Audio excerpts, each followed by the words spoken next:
मैं विकास आप सभी का स्वागत करता हूं मेरे YouTube channel crack fact Z में। आशा करता हूं कि आप सभी अच्छे और स्वस्थ होंगे। जैसा कि आप सभी को पता है, हमने फोर्थ चैप्टर सत्ता के वैकल्पिक केंद्र की शुरुआत की थी, जिसका एक पार्ट अपलोड किया जा चुका है। डिस्क्रिप्शन में जाकर आप उसका लिंक देख सकते हैं। उसी पार्ट को हम आगे बढ़ाते हुए आज की वीडियो को शुरू करते हैं। तो चलिए आज के महत्वपूर्ण प्रश्नों पर चर्चा करते हैं। आज यूरोपीय संघ से जुड़े हुए बहुत ही महत्वपूर्ण प्रश्न हैं और कोशिश की जाएगी कि इस पार्ट के अंदर, इस वीडियो के अंदर हम यूरोपीय संघ जो फोर्थ चैप्टर में पहला टॉपिक था, जिसको हमने फर्स्ट वाले पार्ट के अंदर बहुत अच्छे से समझाया है, उसको पूरा खत्म करने की कोशिश करते हैं। तो पार्ट है 4 सत्ता के वैकल्पिक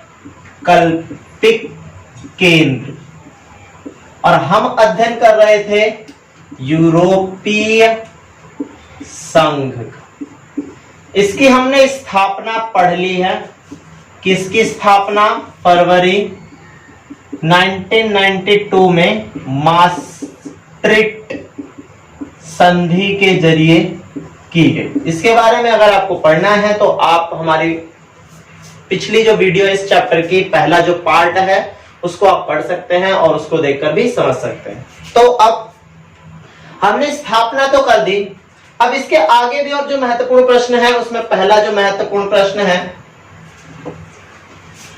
है कि यूरोपीय संघ की साझी विशेषताओं को बताइए। इसके बाद जो प्रश्न है,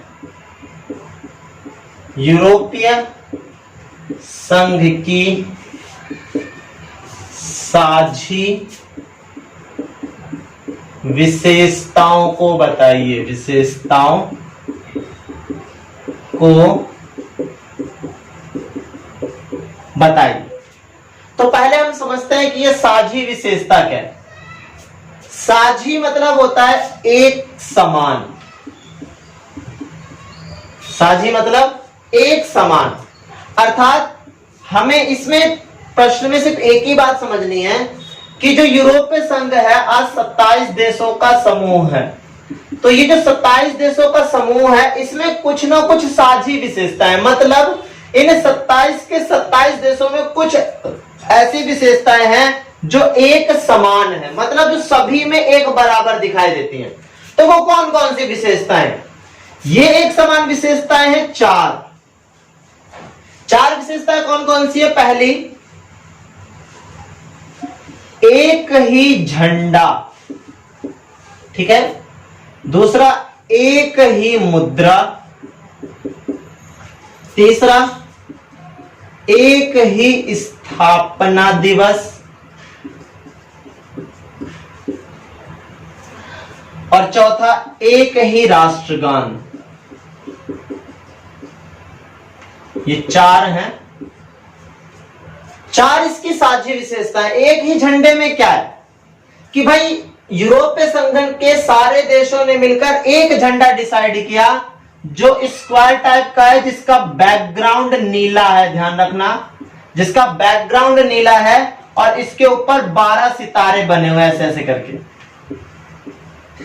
ठीक है, ऐसे करके 12 सितारे बने हुए हैं। और ये जो 12 सितारे हैं यूरोपीय संघ के सारे देशों में एकता को दिखाने की कोशिश करते हैं। और झंडे में 12 की संख्या इसलिए रखी गई क्योंकि यूरोपीय संघ के अंदर 12 की संख्या को शुभ माना जाता है। और इस झंडे के माध्यम से ये आपसी एकता, संघ की एकता, सांगठनिक विचार को आगे बढ़ाने की कोशिश करते हैं। दूसरा, एक ही मुद्रा। यूरोपीय संघ के अंदर एक ही मुद्रा का चलन है ताकि व्यापार और आर्थिक जगत को तेज गति से विकसित किया जा सके। इसके लिए उन्होंने एक ही मुद्रा बनाई और यूरोपीय संघ की मुद्रा का नाम है यूरो। कुछ ऐसी साइन होता है इसका, यूरो। तो आज ये विश्व में बहुत ज्यादा प्रचलित है और बहुत सारे देश आज यूरोपीय संघ की इस मुद्रा का इस्तेमाल करते हैं। एक ही मुद्रा का फायदा यह होता है कि भाई व्यापार और आर्थिक जगत में तेज गति से विकास किया जा सकता है। फिर है एक ही स्थापना दिवस। एक ही स्थापना दिवस में क्या है, हम ये जानते हैं कि यूरोपीय संघ के अंदर 27 देश हैं, तो 27 देश अलग अलग समय पर आजाद हुए होंगे।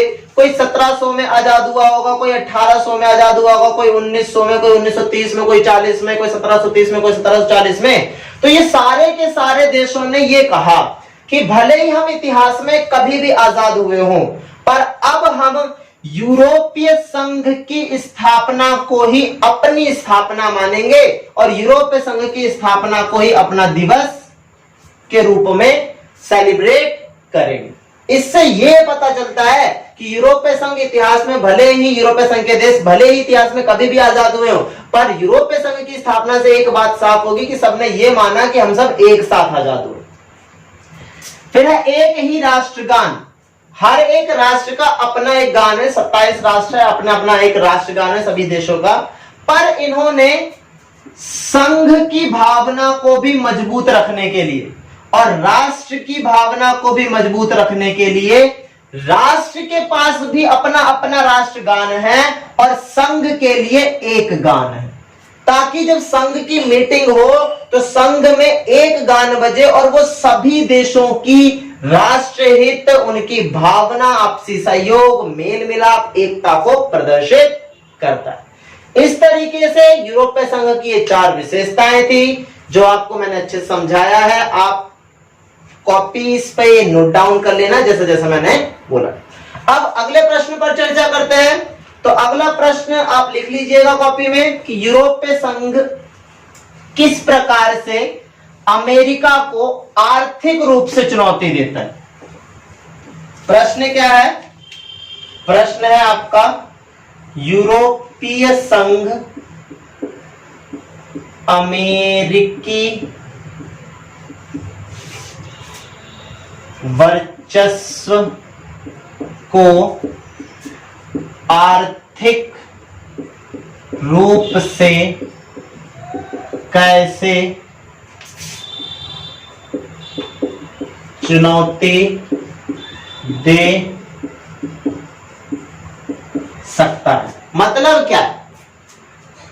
एक शब्द है अमेरिकी वर्चस्व, अर्थात आप सभी को पता है कि आज पूरे विश्व में अमेरिका का दबदबा है, पर ये कहा जाता है कि हमेशा किसी का दबदबा नहीं होता, एक समय तक किसी की शक्ति होती है और एक समय के बाद वो उखड़ जाता है।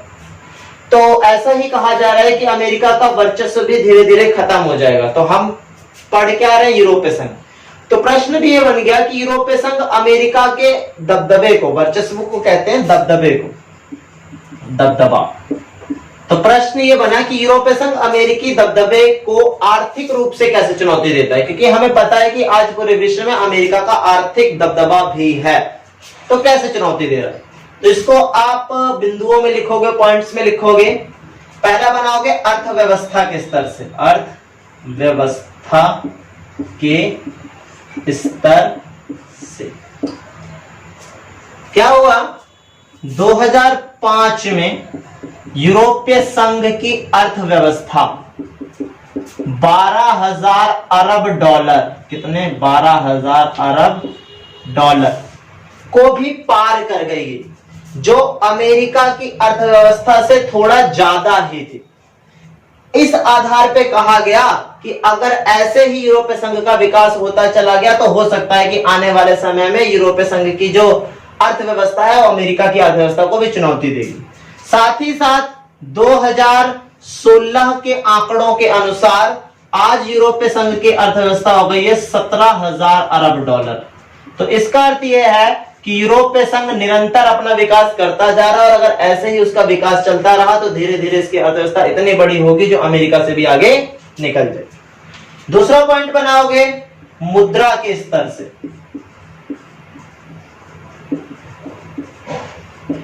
मुद्रा के स्तर से कैसे? यूरोपीय संघ की अपनी एक मुद्रा है, आपको मैंने बताया यूरोपीय संघ की अपनी ही एक मुद्रा है जिसका नाम है यूरो, जिसको ऐसे बनाया जाता है। तो आज विश्व के अंदर यूरोपीय संघ के देशों का व्यापार बहुत सारे देशों के साथ है। उस वजह से यूरोपीय संघ की जो मुद्रा है उसका प्रचलन भी विश्व के काफी देशों के अंदर है। अगर इसकी तुलना आप भारत से करके देखोगे तो अगर आप $1 को चेंज करोगे भारतीय करेंसी के अंदर, मुद्रा के अंदर, तो आपको 75 से 80 रुपए तक खर्च करने पड़ेंगे $1 के लिए, जबकि 1 यूरो के लिए आपको लगभग 85 से लेके 90 रुपए तक खर्च करने पड़ जाते हैं। तो इस स्तर पर देखा जाए तो डॉलर का जो स्तर है वो धीरे धीरे कमजोर होता चला जा रहा है, जबकि यूरो का जो स्तर है वो धीरे धीरे और भी ज्यादा आगे बढ़ता जा रहा है। और अगर ऐसी ही निरंतर प्रगति चलती रही यूरोपीय संघ की मुद्रा यूरो में, तो हो सकता है कि आने वाले समय में वो यूरोपीय संघ की जो मुद्रा है यूरो, वो डॉलर को चुनौती दे। तीसरा पॉइंट आप लिखोगे व्यापार के स्तर से। तीसरा पॉइंट आप लिखोगे व्यापार के स्तर से। तो व्यापार के स्तर से कैसे?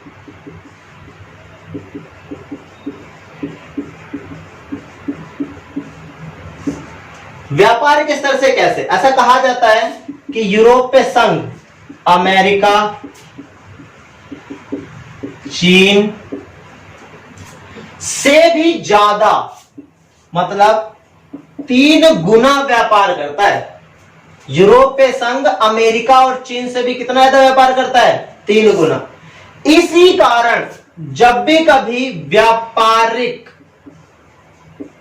बहस होती है अंतरराष्ट्रीय स्तर पर, तो यूरोपीय संघ के देश अपनी व्यापार की ताकत के दम पर अमेरिका और चीन को व्यापारिक नीतियों में प्रभावित करने की कोशिश करते हैं।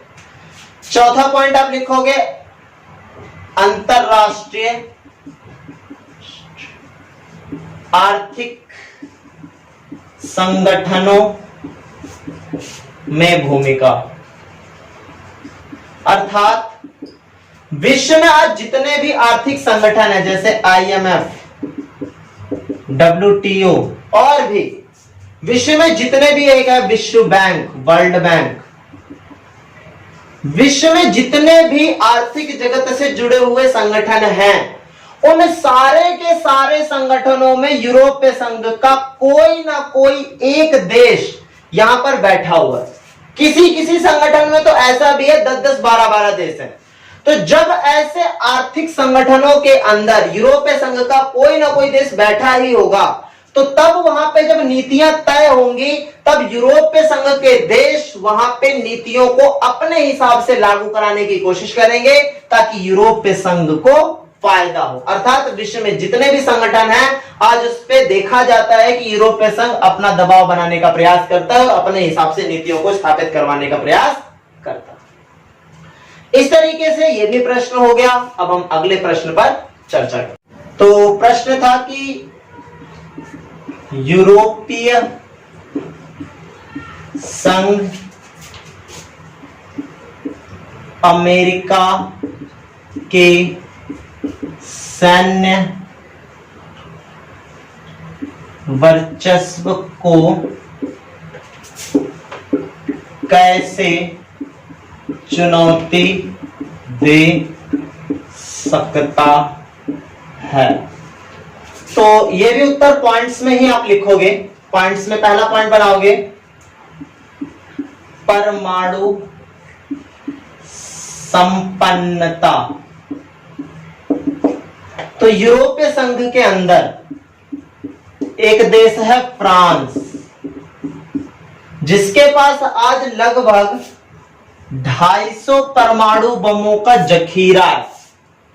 और यूरोपीय संघ के अंदर फ्रांस की मौजूदगी इस बात को सुनिश्चित करती है कि यूरोपीय संघ भी सेना के रूप में क्या है, बहुत मजबूत है, अत्याधुनिक है और साथ ही साथ परमाणु संपन्न भी है। तो विश्व में कोई भी देश यूरोपीय संघ के ऊपर आसानी से सेना का हमला नहीं कर सकता। अगर ऐसा कभी होगा तो फ्रांस अपने यूरोपीय संघ की सुरक्षा करने के लिए अपनी आधुनिक से आधुनिक तकनीक और साथ ही साथ अपनी विशेष सैन्य क्षमता परमाणु का भी प्रयोग कर सकता है। इससे ये बात साफ होती है कि परमाणु संपन्नता के दम पर यूरोपीय संघ एक मजबूत सैन्य गठबंधन है, जो विश्व के किसी भी दूसरे देश पर सेना के स्तर पर बखूबी प्रभाव रखता है। और आपको एक और नई जानकारी तो पता ही चल गई होगी कि भारत के पास फ्रांस से ही कुछ राफेल आ रहे हैं जो भारतीय सेना को और भी ज्यादा मजबूत करेंगे। इसके बाद दूसरा पॉइंट, विश्व की दूसरी सबसे बड़ी सेना, सबसे बड़ी सेना। तो ये अगर देखा जाए कि विश्व में दूसरी सबसे बड़ी सेना किसकी है, तो विश्व में दूसरी सबसे बड़ी सेना है यूरोपीय संघ की। और इसी सेना के दम पर यूरोपीय संघ कहता है कि हम विश्व में सेना के स्तर पर बहुत मजबूत है और अमेरिका के सेना वर्चस्व को भी चुनौती दे सकते हैं। तीसरा पॉइंट है अंतरिक्ष विज्ञान। तो यूरोपीय संघ के जो देश है वो अंतरिक्ष विज्ञान में भी बहुत मजबूत हैं और आज विश्व में इनका दूसरा स्तर है, मतलब दूसरे नंबर पे है। विश्व के अंदर अंतरिक्ष में जितनी भी गतिविधियां होती हैं उसमें सबसे आगे तो अमेरिका है। उसके बाद अगर कोई दूसरा जो सबसे ज्यादा गतिविधि करता है अंतरिक्ष के अंदर, उसकी टेक्नोलॉजी के अंदर, तो वो है यूरोपीय संघ। तो अंतरिक्ष के अंदर भी इतना मजबूत है कि विश्व के हर देशों पर अपनी मौजूदगी दर्ज कराता रहता है और अपनी सुरक्षा के लिए अंतरिक्ष का भी बखूबी इस्तेमाल करता रहता है। चौथा पॉइंट है सुरक्षा परिषद। सुरक्षा परिषद में स्थायी सदस्य, जैसे कि आपको पता है कि यूएनओ का एक अंग है सुरक्षा परिषद। उसके अंदर 5 स्थायी सदस्य देश हैं, अमेरिका, फ्रांस, ब्रिटेन, रूस और चाइना। तो यूएनओ के अंदर एक देश है फ्रांस जो स्थायी सदस्य है। तो अगर वर्ल्ड में कभी भी कुछ भी ऐसा होता है कि यूरोपीय संघ के ऊपर कोई दबाव बनाने की कोशिश कर रहा है या हमला करने की कोशिश कर रहा है, तो यूरोपीय संघ में एक देश है फ्रांस, वो क्या करेगा, अपनी सुरक्षा परिषद की स्थायी सदस्यता का प्रयोग करेगा और वीटो पावर का प्रयोग करके उस निर्णय को पलट देगा। इस तरीके से फ्रांस एक ऐसी ताकत है यूरोपीय संघ के लिए जो यूरोपीय संघ में सबसे मुख्य केंद्र के रूप में दिखाई देता है। क्योंकि फ्रांस स्थायी सदस्य है, इसीलिए अगर यूरोपीय संघ के खिलाफ कुछ भी होता है तो फ्रांस उस निर्णय को वैश्विक स्तर पर नाकामयाब कर दे। इस तरीके से हमने देखा कि यूरोपीय संघ सेना के रूप में भी काफी हद तक मजबूत है और अमेरिकी वर्चस्व को काफी हद तक चुनौती भी देता है। बट हमें यह भी तो समझना ही होगा कि भले ही यूरोपीय संघ बहुत ताकतवर है पर वो दूसरे नंबर पे है या तीसरे नंबर पे है, फर्स्ट नंबर पे तो नहीं है। अगर फर्स्ट नंबर पर नहीं है तो इसका अर्थ यही है कि उसके अंदर कुछ कमजोरियां भी होंगी। तो अगला प्रश्न आप समझ ही गए होंगे कि अब हम इस पर इसकी कुछ कमजोरियों पर ही चर्चा करें। तो प्रश्न आप लिख लेना कि यूरोपीय संघ की कमजोरियों की व्याख्या करें।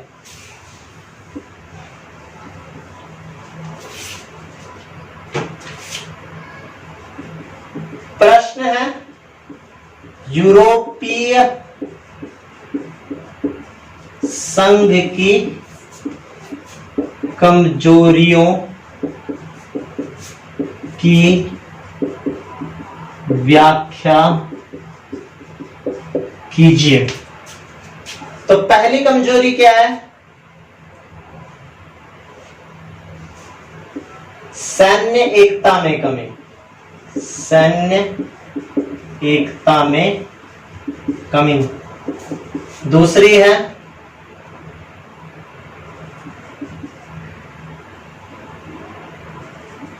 मुद्रा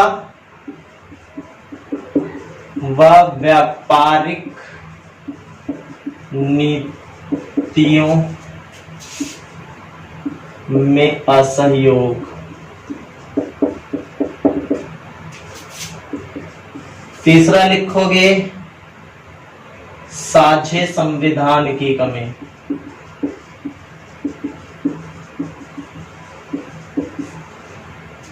और चौथा लिखोगे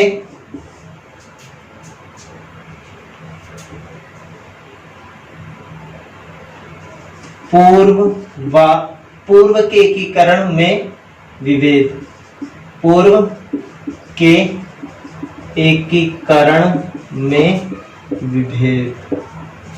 ठीक है। सैन्य एकता में कमी में क्या है, हुआ क्या था, 2003 के अंदर अमेरिका ने इराक पर हमला करने की कोशिश की और अमेरिका चाहता था कि विश्व के अधिकतर देश उसका सहयोग करें। तो अमेरिका ने फ्रांस से, ब्रिटेन से और जर्मनी से सहयोग मांगा। ठीक है। उस समय ब्रिटेन के प्रधानमंत्री थे टोनी ब्लेयर।